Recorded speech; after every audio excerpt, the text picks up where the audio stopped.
बिस्मिल्लाहिर्रहमानिर्रहीम। कूनू लिज़्ज़ालिमि ख़स्मन व लिल-मज़लूमि औना।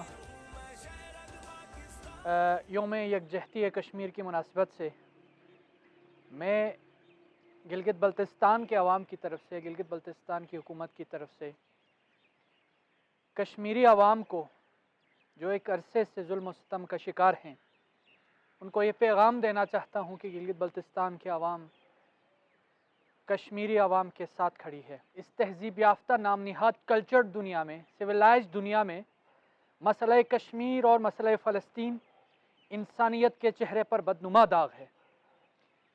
70 सालों से 73 सालों से कश्मीरी अवाम आज़ादी के लिए आवाज़ बुलंद कर रही है।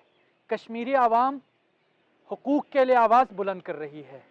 एक तरफ हिंदू साम्राज्य, इंडिया की हुकूमत, जुनूनी हुकूमत, खूनी हुकूमत पे दर पे कश्मीर पर हमलावर होकर कश्मीरी अवाम से जीने का हक छीनने पे मसरूफ़ है, तो दूसरी तरफ कश्मीर इस वक्त मुहासरे में है। वहाँ के अवाम बुनियादी इंसानी हुकूक से महरूम है। आप देखते हैं कि सिर्फ कश्मीर में इंडिया की तरफ से 9 लाख फ़ौज वहाँ मौजूद है। दूसरी तरफ आप देखें तो नाम निहाद इंसानी हुकूक की तंजीमें फ़कत मगरमच्छ के आंसू बहाने पर इक्तिफ़ा कर रही हैं। अक़वाम मुत्तहिदा समेत दीगर तंजीमें जो इंसानी हुकूक की बातें करती हैं, वो इस वक्त आलमी ताकतों की लोंडी बन चुकी है। सवाल मैं ये करना चाहता हूँ उन तमाम नाम निहाद इंसानी हुकूक की तंजीमों से, अक़वाम मुत्तहिदा से, कि आपको दूसरे मसाइल तो नज़र आते हैं, लेकिन कश्मीर में पामाल होते हुए इंसानी हुकूक आपको नज़र नहीं आते। आपको फ़लस्तीन में पामाल होते हुए हुकूक नज़र नहीं आते। इस वक्त दुनिया इस्लाम को, वतन अजीज़ पाकिस्तान के अवाम को कश्मीरी अवाम के साथ उठ खड़े होने की ज़रूरत है।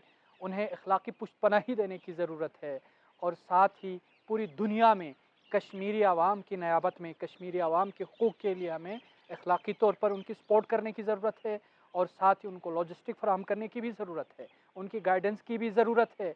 कश्मीरी अवाम 70 सालों से पूरी दुनिया की इंसानियत से चीख चीख कर कह रही है, कोई है इस दुनिया में, इस महज़ब दुनिया में, जो आए और इस जुल्म व बर्बरियत से हमें नजात दिलाएं। आप देख चुके हैं कि इन 70-73 सालों में कई हज़ार जानें लुट चुकी हैं, कई हज़ार घर बेचराग हो चुके हैं, कितने अफराद जवान यतीम हो चुके हैं, कितनी सुहाग उजड़ चुकी हैं।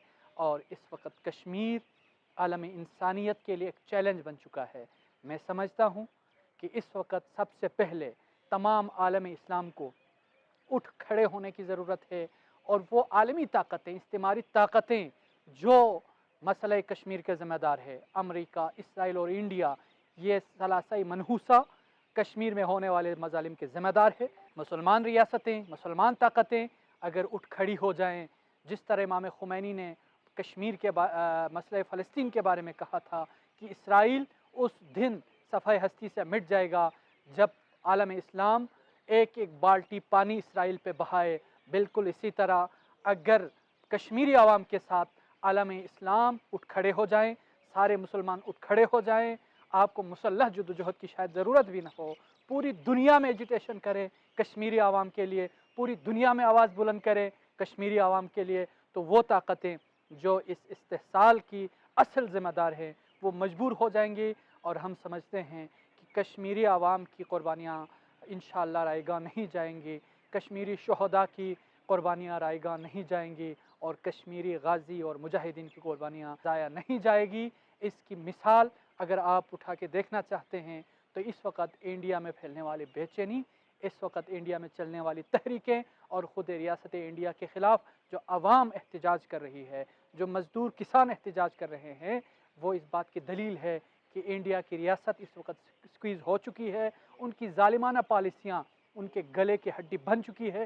बिलखुसूस कश्मीर पर रवां मज़ालिम और कश्मीर पर किए जाने वाले हमले इंडिया और मोदी सरकार, जुनूनी सरकार के गले की हड्डी बन चुकी है। इस हड्डी को न आलमी इंसानियत, न यूएन, यूनाइटेड नेशन, न इंडिया की रियासत न इस हड्डी को उगल सकती है, न निगल सकती है।